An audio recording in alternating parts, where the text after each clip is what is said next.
Okay, well, whenever you're ready. All right. Good morning, everyone. Some time ago, we had a discussion about secular names versus Hebrew names. Today, I want to talk about using secular dates in our documents. There are certain halachos about how you write a ksuba, how you write a get. What about regular letters that you write or emails that you send or documents?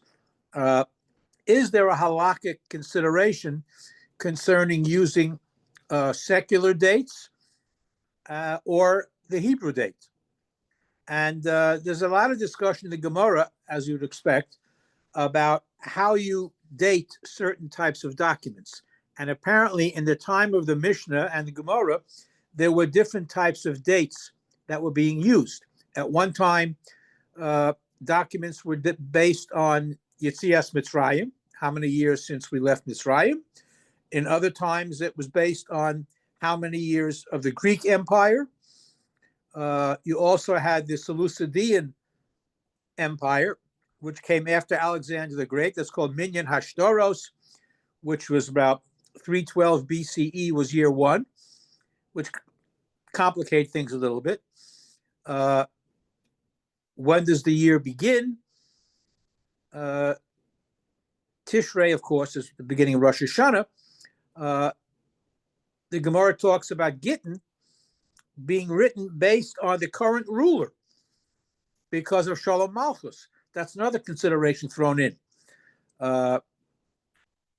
Gemara, the Tosfos asks, Pasha on this, why is there a different halacha for Gittin? Probably because a get is a very important document, and there's a special consideration regarding Gittin. Otherwise, you normally follow the Greek calendar. Again, the considerations that existed in the time of the Gemara were not the same as the considerations that existed in the Middle Ages, and of course, in contemporary times too. The modern period, starting, let's say, in the 18th, 19th century, different poskim have different distinguishing points of view regarding different types of documents. We know that when you read a ksuba at a wedding, it's very specific. The name of the town where it's being written and the date and so forth. So there are certain considerations given to different types of documents. And the government, apparently, according to most Meforshim, doesn't really care about what date you use on your own documents. It's only concerned about public documents. They don't care how we determine the creation of the world, 5,780 some odd years, how we date our own documents. But the Rishonim don't necessarily distinguish between different kingdoms that once ruled. The question is what happens now. The Greek kingdom is long since gone. If you're living in Spain in the Middle Ages, what document do you use? And Tosfos in Northern Europe or Eastern Europe agrees that the common practice is to date documents based on the creation of the world, which is basically the Hebrew calendar. There are some discussions about when Brias Olam actually took place. It's a separate shiur. But the Rambam codifies that the common practice is to write documents according to the creation of the world or the Greek Empire. But even in the time that the Rambam was writing, there was no longer a Greek Empire. And he also says if you write it based on the year of the current ruler, if the Sultan was now in his fourth year, so you would date documents in the fourth year of the Sultan so-and-so. But apparently, the bottom line of all this is that there is nothing inherently wrong with using the date of the non-Torah world as a way of a reference point. So very often you will see, and I'll repeat this a few times, that in documents of Jewish organizations, they will put in the Hebrew date as well as the English date. This is based on a consensus of most of the Rishonim. But the other question is there a particular obligation? Is there a mitzvah, shall we say, to use Jewish dates? And there are bases for that. When the Torah says, "Achodesh hazel lachem," Nisan is the first month of the year, and which is why throughout Tanakh, none of the months have names. They're first month, second month, third month. They're listed based on, in certain cases, from Yitzias Mitzrayim. Nisan was the Chodesh HaGeula. We left Mitzrayim in the month of Nisan. That became the first month of the first year. And then there are different types. There's a separate discussion. There are different types of Rosh Hashanahs. There's a Rosh Hashanah for king, Rosh Hashanah for fruits, Rosh Hashanah for documents. There are different types of Rosh Hashanahs. We're coming up with Tu B'Shvat, Rosh Hashanah Ilanot, which the Mishnah also discusses. In some places it was Rosh Chodesh Shvat, in some places it was Tu B'Shvat. The wealthy people lived up in the mountains, and the sun hit the mountains earlier, so their crops ripened earlier. So Beis Shammai says that Rosh Hashanah for the Ilanot is in Rosh Chodesh Shvat, whereas Hillel, representing the common man, lived in the valley, and their sun hit that, or the crops ripened 2 weeks later. So that's why it's Tu B'Shvat. Now we follow Beis Hillel. That's a separate discussion. But there are different types of Rosh Hashanahs, and there are different types of dates. But apparently, since the Torah says the months have names, HaChodesh Hazel Lachem Rosh Chodashim, that's, maybe Rosh Hashanah should be on Rosh Chodesh Nisan instead of Tishrei. So then it's the beginning of the Rosh Chodesh Tishrei, is the creation of the earth. So you have this dialogue, this tension between creation of the world, creation of our political entity, peoplehood, if you will, and there are points of view on both sides of this argument. Even though the months were given names in Bavel, nevertheless, there's still an obligation, according to the Ritva, to count the months. Chodesh Hashvi, Chodesh Tishrei, and so forth. Based on this, the Chassam Sofer is the one outstanding posek who quotes the Ramban, and he says, based on these psukim and the way that the Torah, Tanakh, counts months, we shouldn't use secular dates.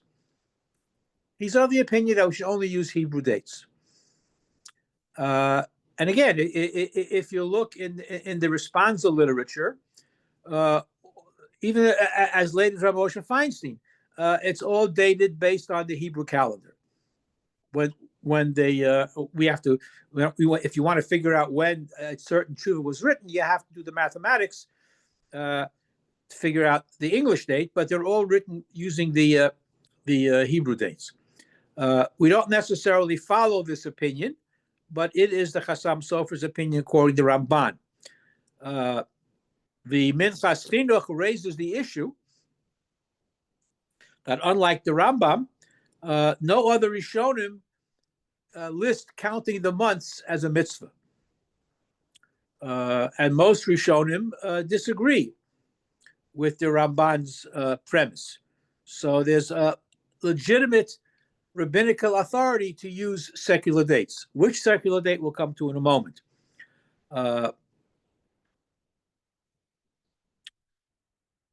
Let's see, what else we have here.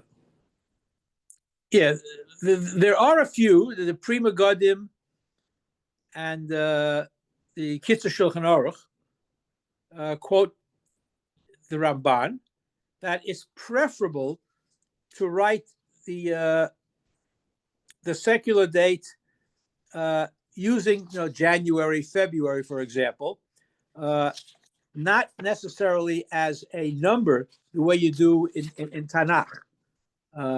Because it's a different system. Anyway, so you have a lot of different opinions as to what is normative. The Satmar Rebbe, interestingly enough, suggests that the Chassam Sofer never meant to say it's usur to use secular dates, but it's inappropriate because of connection to Avodah Zarah. The secular calendar originally, the names of the months and so on, these were based on ancient Greek idolatrous practices, that even the names of the month were based on different Avodah Zarah. And it's not a Jewish thing to do. And therefore he tried to avoid using the dates. There is, whether we're conscious of it or not, a very real connection between secular dates and Avodah Zarah. I mean, we have to acknowledge that. Our calendar is based on the years being counted from the birth of Jesus. It's 2,025 years since Jesus was born, theoretically. Things that took place before Jesus' birth, for example, the destruction of the first Beis Hamikdash took place 586 years before Jesus was born. That's referred to as 586 BCE. BCE is translated today as before the Common Era, meaning before the normal accepted way of counting years. It really is before the Christian era, because the Christian era begins with the birth of their God. After he was born, so they use the expression AD.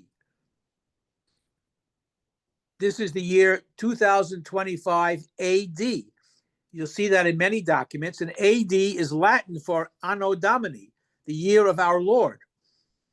Some people use CE, the Common Era or the Christian era, which again, it's not a Jewish thing to use those initials. I have a friend who got a graduate degree from Columbia University. Interestingly enough, many of the early universities use Hebrew letters in their coat of arms. Yale has Urim V'Tumim. Columbia University has Yud Kei Vav Kei in their logo. Separate discussion why. But in their diplomas, they write the year and with the initials AD. So my friend has his diploma in his office, but he pasted over the letters AD with a piece of paper. The year 19, whatever it was, AD. He covered that over. But that is used today in many organizations, in many situations. It's more common to use CE if you want to put the initials in all together, but very often they'll use AD, which is definitely Christian. So there's a definite connection. I mean, we use it simply as a convenience. Most of our documents follow the Christian calendar. The names of the months go back to Greek Avodah Zarah, the Roman Avodah Zarah, the names of the months, but the years themselves go back to the birth of Jesus, and that's become accepted. All of our counting, all of our documents, all of our record keeping is based on the year 2025, which is from now. Even among the Goyim, there's a machlokes about when he was actually born. Many people hold it was a few years before the year 0 or the year 1, but that's a separate discussion, not for now. But there are a number of reasons why the poskim validate using the Goyish dates, and it doesn't really violate any isur of Avodah Zarah.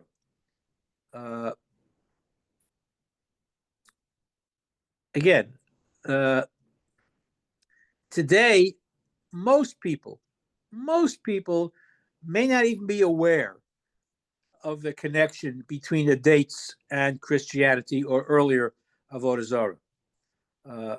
But it's simply out of convenience that we use those dates. If we could use the Greek or the Seleucidian calendar in the time of the Mishnah, we could certainly use the Christian dates. And again, it's become commonplace, but many organizations, many individuals do use the Hebrew date in addition to the secular calendar. Rabbi?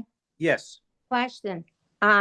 Is there any official or unofficial rule in Israel why certain things go lefi haluach Ha'ivri, and then some are more like the Loazi, the secular? I don't know if there's any statutes about it, but if you look in, I'm pretty sure at all of the Israeli newspapers, they would have both dates. They have the secular date and they would have the Hebrew date. It's simply a matter of function or convenience more than anything else, and most people don't associate it with Christianity or Avodah Zarah, even though that is a fact. I mean, the date itself is a statement that 2,025 years ago, the founder of their religion was born, supposedly. It was probably a few years before that. But in any event, there's even among the Jewish sources, there's an encyclopedia called Otzer Yisrael, very fine early encyclopedia. And the Otzer Yisrael mentions that he was probably not born in the year that the Christians think he was born, probably 2 to 4 years earlier than that. But the question still comes up, or it came up anyway, is there a din of chukas akum, of following non-Jewish practices using secular dates? The Torah says, "B'chukosechem lo selechu." We are not allowed to do anything that relates to non-Jewish religions. So, how do you define b'chukosechem? Is using a secular date a religious act? Is it referring to religion? I mean, again, today it's very secular, but it does have a religious connotation. And there's a fascinating machlokas, starting with the Maharik in the 15th century in Italy. He tries to define what chukas akum is. Because in Italy, for example, certain professions had to wear certain types of clothing. So was that considered chukas akum or not? Again, if it involves pritus, any immoral activity, if there's no logical reason for the practice, again, how do you define chukas akum? And anything that we would not have thought of on our own, that they made up some type of a minhag, might be considered chukas akum. But even according to the Vilna Gaon, for example, that the secular calendar is not something we would have come up with on our own. And therefore, it might be chukas akum, since its origins is Christian. Avadia Yosef, writing in contemporary times, says that based on the Maharik and the definitive ruling of the Ramah, that there should be no prohibition using secular dates because they are merely functional. Nobody considers it avodah zarah technically, even though the origins might have been related to avodah zarah. There's no practical application of it, and many great gedolim, even occasionally the Chassam Sofer, used secular dates. Although everybody says it's praiseworthy if you can use Hebrew dates and avoid using secular dates, never possible. Nevertheless, since the secular date is only functional, there's no prohibition of chukas akum. That's a fascinating discussion as to what chukas akum really is. There are certain things that might be prohibited because they're non-Jewish in origin, but serve no function. For example, now, where a fascinating discussion, which you don't have time to go into now, when you have chukas akum on one hand, and then you have the Torah that says, "B'chukosechem lo selechu," you should not follow non-Jewish practices. Now, when does that apply? The non-Jewish world tells us that you stop at a red light. You do not cross the street at a red light. You do not drive through a red light. That's chukas akum. If the street is empty and it's 4 o'clock in the morning and there are no cars anywhere and the light is red, you still can't go through that light. It's a goyish halacha. But again, if it's a functional halacha and it doesn't have any connection to avodah zarah, then you don't violate anything by doing it. On the other hand, there are certain things that do have a tinge of avodah zarah connected to it, which we should avoid. That is why we don't use the initials AD or even CE when you're writing a secular date. The conclusion is that since these dates simply help us function, and most people are not even aware of the Christian origins or the Greek origins of the months and the dates themselves, then there's no Isur of the Chukosechem. And even though it's preferable, the Psak Halacha is, it's preferable to use Hebrew dates whenever possible, but there's no prohibition in using the secular date. A fascinating historical discussion in terms of when Jesus was actually born, that's an historical question, but it's been, once something has been accepted, even though it may not be factually true, we go with it. And it's a matter of convenience. In the early period of Jewish history, we could change calendars around left and right. I mean, you had Minyan Hashtoros, the Seleucidian calendar. There are many documents where 312 was year one. 312 BCE was year one. And then they changed it around in the Christian era. And then it would change around again. And even the names of the months are named after Greek gods and Roman gods. But we use it. Nobody is worshiping Apollo anymore. Nobody is worshiping Emperor Octavius anymore, or Julian, the old Roman empires, the Greek. So we use the months, we use the dates, we use the years simply as a convenience, because it would upset the apple cart completely when you have 3 or 4 different calendars.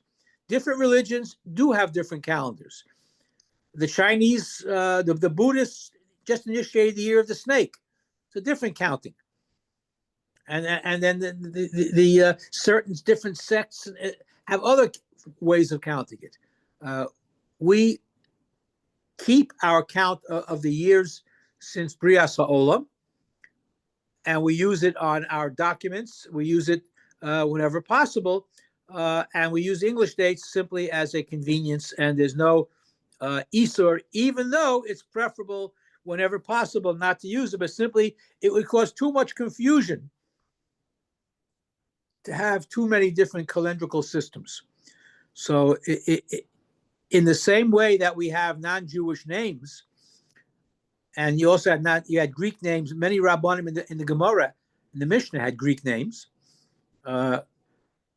Alexander, of course, is one of those famous Jewish names because he was very good to the Jews. The same way that we have non-Jewish names, we can also use non-Jewish dates. And the fact that we do use it, this is a little bit of the background, but just be aware that there's a lot of halachic discussion as to which calendar we should be using, and if it's b'chukosechem lo selechu, by using secular dates. We use, so what in documentation that we do use in all rabbinic writings and all chuvos and all shtoros that we use, we usually put in the Hebrew date. For convenience purposes, we'll use an English date, but any halachic or legal document uses the Hebrew date occasionally with the English date. Okay, that's what I wanted to share with you. Just like we use our English names, we use our English dates as well as a convenience, and it does not violate b'chukosechem lo selechu, even though the origins may have been Christian or Greek. Any questions or comments on that? So we don't have to change any of our names. No, you don't have to change it. Well, just use your Hebrew name. Use your Hebrew name. Yes. There was a question there someplace. A quick question that's after Jewish, not Jewish. I just don't know if you happen to know it, since you seem to be wild about these. They call me yellow. Yeah, somebody got the mic on. Rivka, what's your question again? So just curious, I know in Israel and some other places, if you do the abbreviation just with numbers for your, like, a date, we usually do month, day, year. But like in Israel, they do day, month, year. Do you have that's a European thing. Oh, okay. In Europe, they also do that, which can be sometimes very confusing with the lower numbers. Yeah, You but know, that's a European way of doing. You just have to make sure you understand which system they're using. right. Okay, thank you. Anything else? Okay, have a great day out there today. Thank you, Rabbi. You too, Rabbi. Bye-bye. I will see you all tomorrow with the breakfast. The email went out. Have a good day.